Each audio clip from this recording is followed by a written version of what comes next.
Assalamualaikum warahmatullahi wabarakatuh. Sahabat yang beriman, semoga kita dalam lindungan Allah, amin.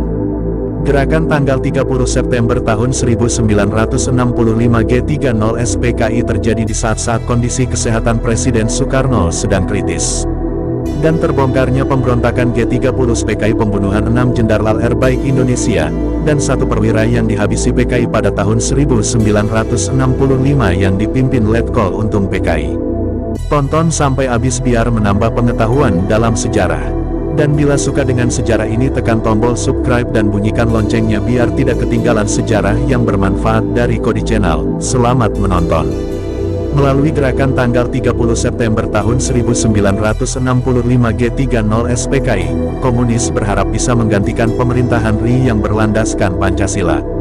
Gerakan tanggal 30 September tahun 1965 G30 SPKI itu hendak memanfaatkan situasi politik saat itu yang sedang tidak stabil. Tidak stabilnya situasi politik di Indonesia antara lain karena adanya konfrontasi Malaysia. Situasi itu juga masih diperparah dengan kondisi kesehatan Presiden Soekarno yang terus menurun. Pada bulan Agustus tahun 1965, Presiden Soekarno tiba-tiba pingsan saat sedang berpidato. Tentu saja situasi itu memancing adanya pergerakan dari suatu pihak yang ingin berkuasa menggantikan Soekarno. Pada saat-saat genting itulah sebulan kemudian meletus gerakan tanggal 30 September tahun 1965 G30 SPKI. G30 SPKI menyasar para petinggi militer karena saat itu TNI AD menjadi saingan politik bagi PKI. Dengan dalih menyelamatkan Soekarno, PKI melancarkan aksi pembunuhan terhadap para jenderal.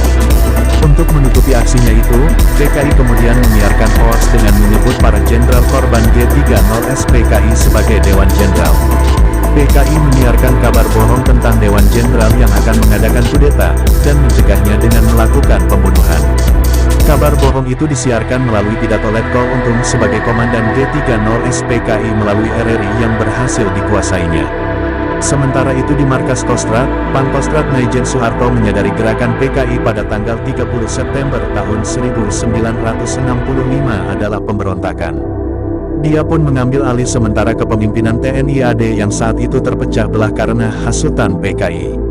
Tidak mudah bagi Maijen Soeharto untuk meyakinkan para petinggi militer saat itu akan adanya upaya pemberontakan PKI. Mengutip buku Bung Karno, Pak Harto dan surat perintah tanggal 11 Maret tahun 1966 karya Nur Johan, Maijen Soeharto mengadakan rapat konsolidasi dengan sejumlah petinggi militer di markas Kostrad. Rapat konsolidasi itu dilakukan pada sore hari tanggal 1 Oktober tahun 1965. Upaya konsolidasi terus dilakukan oleh Maijen Soeharto, di tengah situasi mencekam pasca gerakan tanggal 30 September tahun 1965. Keberadaan para jenderal korban G30 SPKI itu baru diketahui pada tanggal 3 Oktober tahun 1965 menjelang malam. Informasi keberadaan para jenderal korban G30 SPKI itu diperoleh dari seorang agen polisi bernama Sukitman. Sukitman merupakan korban selamat dari penculikan PKI yang berhasil meloloskan diri. Dia kemudian melaporkan keberadaan para jenderal itu kepada Maijen Soeharto.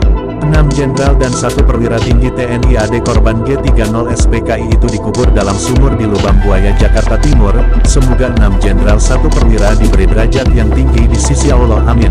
Jangan pernah melupakan sejarah. Bila ada kesalahan saya mohon maaf sebesar-besarnya. Dari Kodi Channel. Assalamualaikum warahmatullahi wabarakatuh.